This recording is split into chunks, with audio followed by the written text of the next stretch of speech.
Adanna nodded slowly. Her voice felt weak. "I don't know where to go," she admitted. Mama Ifeoma thought for a moment. Then she pointed down the road. "There is an unfinished house near the old well," she said. "No one lives there. You can stay there for now." Adanna felt tears fill her eyes. "Thank you," she whispered. Soon they walked toward the small building. The house had no doors, no windows. The walls were rough and grey. The roof was half finished. The wind moved freely inside, but it was still a place to sleep. Adanna spread an old cloth on the floor. Chiamaka sat down quietly. Lucky curled beside them. That night, the wind blew cold air through the empty space. Chiamaka shivered. Adanna wrapped her arms around her daughter. "It's okay," she whispered gently. But the days that followed were very hard. Food became a problem very quickly. Adanna tried to find small jobs in the village. Some days she washed clothes for people. Other days she cleaned yards. Sometimes she carried water from the well for neighbors. But the money was always small, very small. Some nights they only ate one meal. Other nights they shared just bread. Lucky always stayed close to them. The dog never left their side. One evening, Chiamaka sat quietly on the floor. She watched her mother carefully. Then she asked a soft question. "Mommy, did we do something bad?" Adanna looked up quickly. "What do you mean?" she asked. Chiamaka looked down at her small hands. "Are we being punished?" she whispered. The words broke Adanna's heart. She pulled her daughter into a tight hug. "No," she said firmly. "We did nothing wrong." "But why did Daddy's family treat us like this?" Adanna had no easy answer. She gently wiped the tears from Chiamaka's face. "Sometimes people let greed control their hearts," she said softly. "But we must stay strong." Chiamaka nodded slowly. "I miss Daddy," she whispered. Adanna closed her eyes for a moment. "I miss him too," she said. Lucky lifted its head and looked at them. Then the dog stood up. It walked slowly toward the back of the unfinished house. Its nose touched the ground. It sniffed the dirt carefully. Then it scratched the soil once and again. Adanna watched quietly. At first, she thought it was normal. Dogs often behaved strangely, she told herself. But Lucky kept digging in the same spot, over and over. Its claws scratched the earth with urgency. The sound was soft, but it made Adanna's heart beat faster. She called softly, "Lucky, come here." But the dog did not move. It continued digging. Even when she brought food to it, Lucky refused to eat. It sniffed the bowl, then turned back to the soil. Adanna frowned. "Something is strange," she whispered. Chiamaka woke up slowly. She rubbed her eyes. "Mommy, what is Lucky doing?" she asked. Adanna shook her head. "I don't know," she said quietly. The dog's tail wagged slowly, but it was tense. Its ears were up, its eyes focused. The same spot, always the same spot. Day after day, Lucky went there. Sometimes it barked softly, sometimes it growled low. Adanna began to feel a mix of fear and curiosity. "What are you hiding, Lucky?" she murmured. One afternoon, Adanna tried to ignore it. She said, "We cannot dig here. We have so little food, we cannot waste time." But Lucky did not listen. It dug harder. It barked at the empty air. It looked at Adanna as if to say, "Come on, hurry." Chiamaka watched with wide eyes. "Mommy, maybe it wants to show us something," she whispered. Adanna hesitated. Dogs do not hide secrets, she thought. Still, the persistence of Lucky bothered her. By the third day, she could not ignore it anymore. She grabbed a small hoe. "All right," she said softly. "If you are right, then show me." Lucky stepped aside as she struck the soil carefully. The earth was hard, but it gave slowly. She hit something solid. Her heart began to race. "What is that?" she whispered. Lucky backed sharply. Adanna knelt and brushed away the dirt. Beneath the soil, something dark and metallic appeared. It was rusty, old, and heavy. Her hands trembled. Chiamaka stood silently, her small hands gripping her mother's arm. Adanna could not speak. Her heart pounded in her chest. Lucky backed again, wagging its tail slowly. Then it sat down calmly, as if saying, "It is here. It is safe." Adanna took a deep breath. Something told her this was important. Something told her that her life and Chiamaka's life were about to change forever. And in that moment, she understood. The dog's strange behavior, the digging, the barking, all of it had a purpose. Something hidden waited beneath the earth. Something no one could have guessed. Adanna's hands shook as she prepared to uncover it. Little did she know, this small discovery would bring wealth, fear, and even more danger. And that day, everything in her life would change. Lucky started backing again, loud, sharp. Adanna held the small hoe tightly. Her hands were shaking. Chiamaka stood close behind her. "Mummy, what is there?" she asked softly. Adanna did not answer. She pushed more dirt away. The metal object became clearer. It was big and round on the top. Adanna struck the soil again with the hoe. Clang! The sound was loud. Adanna froze. Her heart began to race. Lucky backed again.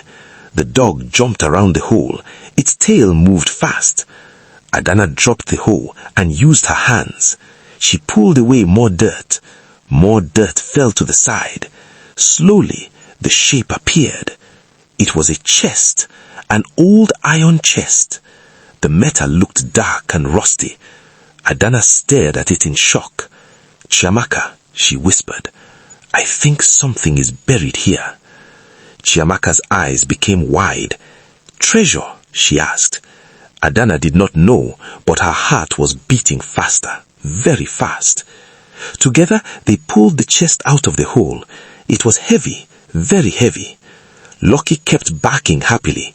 The same dog they gave her as an insult, the same dog they laughed about. Now it had led her to something unbelievable. Adanna sat down slowly beside the chest. Tears rolled down her face. Just days ago, she had nothing. No house, no food, no hope. Now a hidden treasure was in front of her. But she knew something important. She must be careful, very careful. Because if Obina's greedy family heard about this, they would come running back and they would try to take everything again. But the story was not over yet, not even close, because very soon someone else would discover the secret and trouble would follow. Adanna closed the lid of the chest quickly. Her heart was beating very fast. Just a moment ago, she felt joy. Now fear entered her heart, big fear. She looked around the empty yard. No one was there, but she still whispered, "Close the hole." Chiamaka nodded quickly. Together, they pushed dirt back over the place. Lucky watched quietly. Soon, the ground looked almost the same again. Adanna wiped the sweat from her face. Her hands were still shaking. She carried the iron chest inside the unfinished house. It was heavy, very heavy. She placed it in the darkest corner. Then she covered it with an old cloth. Chiamaka sat beside her. Her eyes were wide with excitement. "Mommy, we found treasure," she whispered. Adanna gently placed a finger on her lips. "Shh," she said softly. "We must not tell anyone." Chiamaka looked confused. But why? She asked. Adanna sighed quietly. Because people change when they hear about gold, even family. The words felt painful. She remembered Obinna's brother, his cold smile, the way they laughed when they gave her Lucky. If they knew about this treasure, they would come back and they would try to take it again. Adanna's stomach tightened with worry. She stood up and looked outside the unfinished house. The village road was quiet. A few people walked far away. But even small whispers could travel fast in a village, very fast. If one person saw the gold, soon everyone would know. That night, Adanna could not sleep. She kept looking at the corner where the chest was hidden. Every small sound made her jump. A cat walking outside, the wind touching the roof, even Lucky moving on the floor. Her heart kept racing. What if thieves come? She whispered to herself. What if someone saw us digging? Chiamaka turned in her sleep. She hugged her mother tightly. Mommy, are you scared? She murmured. Adanna kissed her daughter's forehead. A little, she admitted. Lucky lifted its head. The dog walked to the door and sat there, quiet, watching, guarding, as if it knew something important was inside the house. The next morning, Adanna woke up early again. She looked at the hidden chest. Then she spoke softly. We must be very careful now. Chiamaka nodded. But children sometimes forget secrets. And that same afternoon, something unexpected happened. Chiamaka was playing near the well with other children. One small boy pointed at Lucky. He said, "That dog digs a lot." Chiamaka smiled proudly. "Yes," she said. "Lucky found something amazing." The children moved closer. "What did it find?" one girl asked. Chiamaka opened her mouth to answer, and in that moment, the secret was almost ready to escape. And if the wrong ears heard it, trouble would return to Adanna's life once again. Chiamaka stopped speaking. She remembered her mother's warning. Her small eyes became wide. "Nothing," she said quickly. But the children were already curious. "What did the dog find?" one boy asked again. Chiamaka shook her head. "Just old dirt," she said. Then she quickly walked away. Lucky followed her. But one girl was watching carefully. She saw the way Chiamaka looked nervous. That same evening, the girl told her mother, "My friend said their dog found something." Her mother frowned. "Something like what?" she asked. "I don't know, but she looked scared." The woman thought about it. Then she whispered the story to another neighbor, and the neighbor told another person. By night, the rumor had started moving. It traveled through the village like wind, fast, quiet, but dangerous. Soon, the story reached the ears of someone very familiar, Obinna's brother. He was sitting in front of his house when a man spoke. "I heard something strange today." "What?" the brother asked. "They say that widow's dog found something buried." The brother laughed at first, but then the man added one more sentence. "Some people say it might be treasure." The brother stopped laughing. His eyes became sharp. "Treasure," he repeated slowly. The uncle who sat beside him leaned forward. "What treasure?" he asked. The man shrugged. "That is what people are saying." The brother stood up quickly. His mind was already racing. Suddenly he remembered something. The dog. The same dog they gave her as an insult. Could it really have found something valuable? His face darkened. "If there's treasure," he muttered, "then it belongs to the family." The uncle agreed immediately. "Yes," he said, "she cannot keep family property." Greed filled their hearts again. The same people who pushed her out, the same people who laughed at her, now they were thinking about her again. Suddenly, they remembered she was family. The brother clapped his hands. "Get the car," he ordered. "We are going to see her." That night, the car drove fast through the dark road. Inside the unfinished house, Adanna was sitting quietly. She felt uneasy, very uneasy. Sometimes the heart feels danger before the eyes see it. Lucky lifted its head. The dog began to growl softly. Then it barked loudly. Adanna stood up quickly. "What is it?" she whispered. Lucky ran to the entrance of the house. Its barking became louder. Then Adanna heard it. A car engine coming closer. Closer. Her heart dropped. She already knew who it was. The car stopped outside. Doors opened loudly. Heavy footsteps walked towards the house. Then Obinna's brother's voice shouted, "Adanna!" His voice was sharp, very sharp. "We heard some interesting news." Adanna felt fear run through her body. The secret had escaped, and the greedy relatives had returned. But this time, they were not coming for a dog. They were coming for gold. The house became very quiet after the shouting. Obinna's brother stood in the middle of the room. His eyes were full of anger. "You cannot hide family treasure," he said loudly. Adanna held Chiamaka close. Her hands were shaking. "That treasure was found in the ground behind this house," she said softly. "It is not yours." The uncle stepped forward. "It belongs to Obinna's blood, and we are his blood." Neighbors had gathered outside. They heard the noise. Soon, the small yard was full of people. Everyone was whispering. Some were angry, some were curious. One old man raised his hand. "Enough," he said firmly. The crowd became quiet.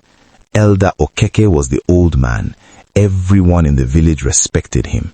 He looked at both sides carefully. "This matter cannot be decided with shouting," he said. "We will call the council of elders." Obinna's brother crossed his arms. "Good," he said. "They will confirm that the treasure belongs to us." Adanna felt fear in her chest, but she stayed silent.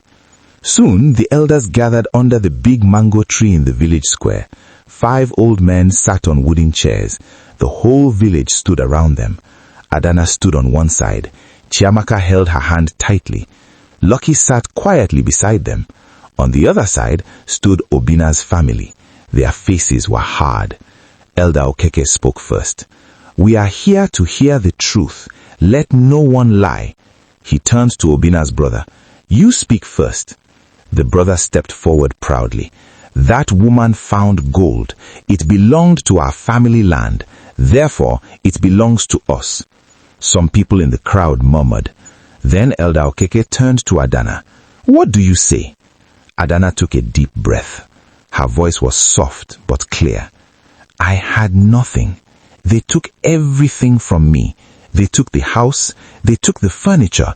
They left me and my child with nothing." The crowd became quiet, very quiet. She continued, "The only thing they gave me was a dog." She gently touched Lucky's head. "That dog dug the ground where we now live, and that is where the chest was found." Many villagers nodded slowly. They had seen her suffering. One neighbor stepped forward. "It is true," the woman said. "They chased her out."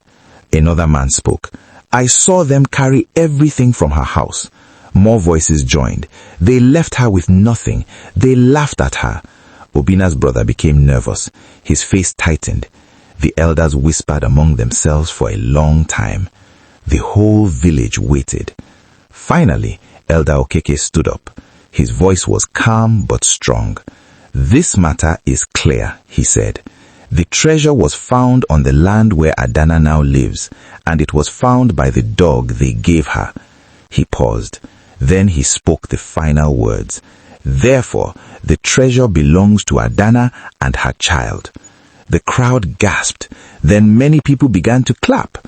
Chiamaka hugged her mother tightly. Tears filled Adanna's eyes, but Elder Okeke raised his hand again. "And let this be a lesson. Greed destroys families, but kindness brings blessing." Obinna's brother lowered his head. For the first time, he had nothing to say. The days after the village meeting were very busy for Adanna. For many nights, she could not sleep well. She kept thinking about the gold. She remembered how fast trouble came when people heard about it. So she decided to be very careful, very careful. She first went to see Elder Okeke. "I need wisdom," she told him. The old man nodded slowly. "Money can build a life," he said, "but it can also destroy a life." Adanna listened carefully. Then she made her first decision. The next morning, she went to the school. Chiamaka held her hand as they walked. Her daughter looked nervous. Inside the school office, the teacher greeted them. "Adanna, welcome," the teacher said kindly. Adanna placed a small bag on the table. Inside were gold pieces she had sold safely. "I came to pay my child's school fees," the teacher said. The teacher was surprised. "Not just this term," Adanna said. "I want to pay many years ahead." Tears filled Chiamaka's eyes. She hugged her mother tightly. "I will study hard," the little girl promised. Adanna smiled. "My child, education is something nobody can steal." Word slowly spread through the village. But this time the news was different. Adanna was not hiding. She was building. First, she finished the small house she started during her days of poverty. Workers came. Bricks arrived. Wood arrived. Soon, the unfinished building became a strong home. Not too big, not too proud, but safe and beautiful. Lucky walked proudly around the yard as if guarding the place. Then Adanna made another decision. She remembered the small food stand she once ran to survive. She wanted to grow it. So she opened a bigger food shop near the village road. People traveling through the village began to stop there. Her food was simple, but it was clean and honest. Soon the shop became busy every day. She hired 2 women from the village to help. Both women were widows who were struggling. "You will work with me," Adanna told them. "We will grow together." The women cried with joy. Months passed. The small shop became a large food business. Farmers began to bring vegetables to her. Fishermen brought fresh fish. Even traders from nearby towns started buying food from her kitchen. What began as survival slowly became prosperity. But Adanna never forgot her painful days. Sometimes she would sit quietly and watch Lucky sleeping in the yard. She would remember the day the dog was given to her as an insult. She would shake her head slowly. Life had turned the insult into a blessing. Chiamaka was growing fast. She became one of the best students in school. Every evening she studied while her mother worked. "Education first," Adanna always said. The villagers began to respect her more each day, not because she had gold, but because she used it wisely. She helped people.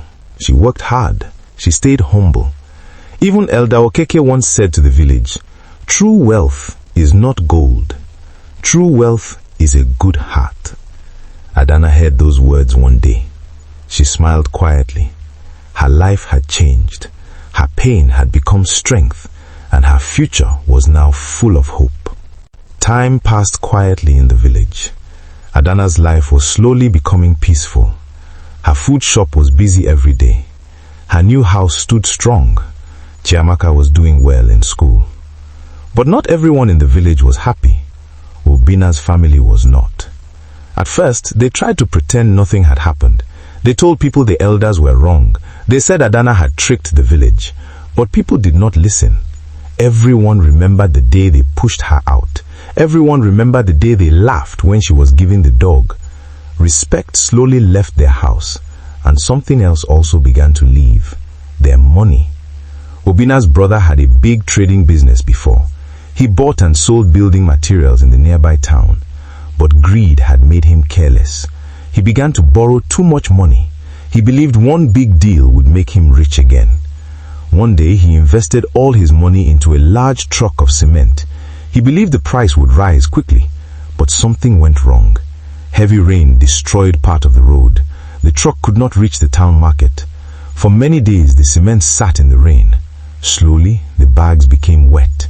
Then they became useless. Thousands of naira lost. The buyers refused to pay. The brother returned home with empty hands. His wife cried that night. But the problems did not stop there. The uncle also lost his farm. A sickness attacked the crops. Corn dried, yam spoiled. The harvest failed. Debt began to grow. Soon men started coming to their house asking for money. "Pay what you owe," they said. But there was nothing left to pay. One morning, a bank officer arrived with 2 workers. They carried papers in their hands. The whole compound became silent. "We have come for the house," the officer said. The brother's face became pale. "You cannot take our house," he argued. But the officer pointed to the paper. "You signed the loan. You did not pay." The workers began marking the walls of the house. Red paint, big marks. The same neighbors who once heard their laughter now watched quietly. Whispers spread again through the village. Their house will be taken. Days later it happened. The family packed their things in silence. No one laughed for them. No one clapped. They walked out of the compound slowly, the same way Adanna once walked out, humiliated, broken. As they passed the road near Adanna's food shop, the brother stopped. He saw her standing near the entrance. Customers were eating and smiling. Lucky was lying near the door. For a moment, the brother lowered his eyes. Shame filled his face. Adanna looked at him quietly. She did not laugh. She did not insult. Instead, she said one simple sentence: "Life teaches us all." The brother said nothing. He walked away slowly. That evening, Elder Okeke spoke to the villagers. "Let this story be remembered," he said. "If you push someone down today, tomorrow you may fall in the same place." The village became silent, and everyone understood the lesson. Greed brings shame, but kindness brings peace. Years passed, but the story of Adanna was never forgotten in the village. People still remember the day she was humiliated, the day the rich family gave her only a dog. They laughed. They believed her life was finished. They believed the gift would break her. But life had a different plan. The insult meant to destroy her became the miracle that saved her. The dog they mocked became the dog that changed everything. Lucky led her to the hidden gold, but the gold was not the only treasure. The hard days made her strong. Pain taught her patience. Hunger taught her wisdom, and suffering taught her kindness. When she became rich, she did not become proud. She helped the poor. She gave people work. She sent her daughter to school. Chiamaka grew into a smart and kind young woman, and every evening, Lucky still rested quietly in the yard. Sometimes Adanna would smile and say softly, "Never laugh at small things. Sometimes the smallest gift hides the greatest blessing." So remember this lesson. Never laugh when someone is down. Never use power to hurt others. And never lose hope when life becomes hard, because tomorrow can change everything. If this story touched your heart and taught you something, please like this story and subscribe to the channel for more powerful stories like this. And don't forget to share this story with someone who needs hope today.